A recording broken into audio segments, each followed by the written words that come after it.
Félix Auger-Aliassime as the other Canadian tennis phenom, the one not named Denis Shapovalov. He's been a phenom for a while. He won 3 titles at the Challenger and Futures levels, the men's tour's minor leagues, before he turned 17.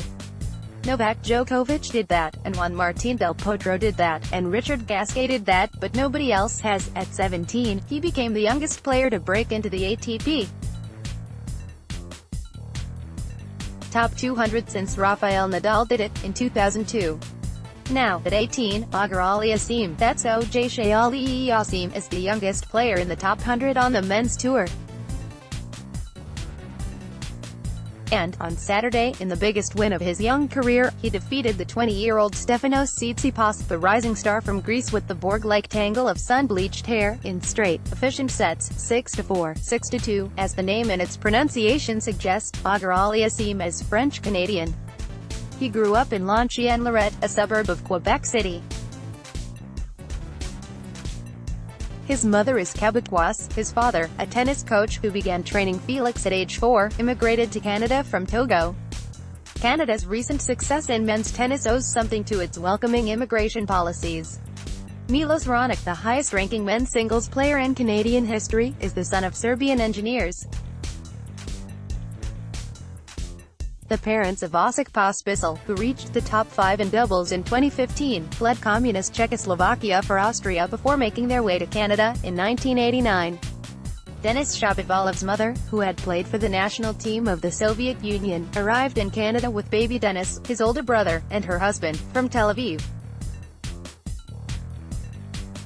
I got my first glimpse of Auger-Aliassime last August, at the U.S.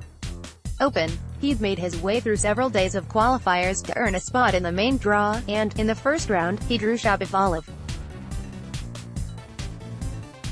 It was tied a set apiece when I got there, and, even as night fell, the flushing air remained close and near simmer.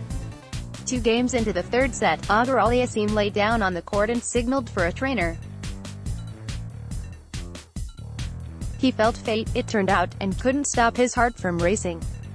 He soon enough retired, sobbing at the net on Shapo's shoulder. Since then, Auger-Aliassime's been on a tear. In October, he won a challenger tourney, in Uzbekistan, such as minor league tennis, and he began this year by reaching the final of an A.T.P. 500 level tournament, the youngest player to ever accomplish that, in Rio. Tsitsipas had been playing some remarkable tennis of his own lately.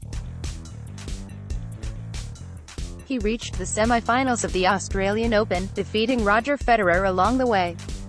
He won an indoor tournament in Marseille without dropping a set, then reached the final of the Dubai Tennis Championships, where he lost to Federer. Nobody beats, even an aging Federer twice in 2 months. He arrived at Indian Wells having cracked the top 10. Auger-Aliassime had beaten Tsitsipas 3 times in 3 tries at the junior level. Perhaps that explains the calm confidence that Auger-Aliassime exhibited from the very start of the match. And, after those deep runs in Melbourne, Marseille, and Dubai, maybe Tsitsipas had just played too much tennis, too much for a young player, anyway, in too short a time. I feel like I had enough of tennis already. Tsitsipas said after the match, after noting that his mind at the moment is not very fresh. Many of the fans on hand seemed to be Canadian snowbirds, wintering in the California desert. They were loudly urging Auger-Aliassime on from the very start, in the complex's cavernous Stadium 1. They may have had something to do with the result, too. Mostly, though, Auger-Aliassime, as he often does, managed to play a very big game and a surprisingly clean game at once. Considering the huge cuts that he takes at the ball, especially with his serve and forehand, he made relatively few errors. His approach is what coaches refer to as first strike, or serve plus 1, deliver a crushing first serve, which forces your opponent to offer a weak return, which you can then take with your forehand and pummel for an angled winner, to one corner or the other. His first serve seldom arrived at less than 125 miles per hour. Tsitsipas set up for it 4 or 5 feet behind the baseline, to try to counteract the high bounce that the ball was taking off the gritty hard courts in the thin desert air, but he couldn't generate much depth from back there. His returns were often too short, when they made it over the net at all. He had 6 breakpoint opportunities in the 4th game of the match and couldn't convert any of them, and his return strategy left a lot of space in front of him, which Auger-Aliassime used, hitting resounding, third-shot forehands at acute angles. One of them, which he sent in Tsitsipas's direction with a thunderous thwack, was clocked at more than 100 miles per hour, before it bounced off the wall near the court's entrance tunnel.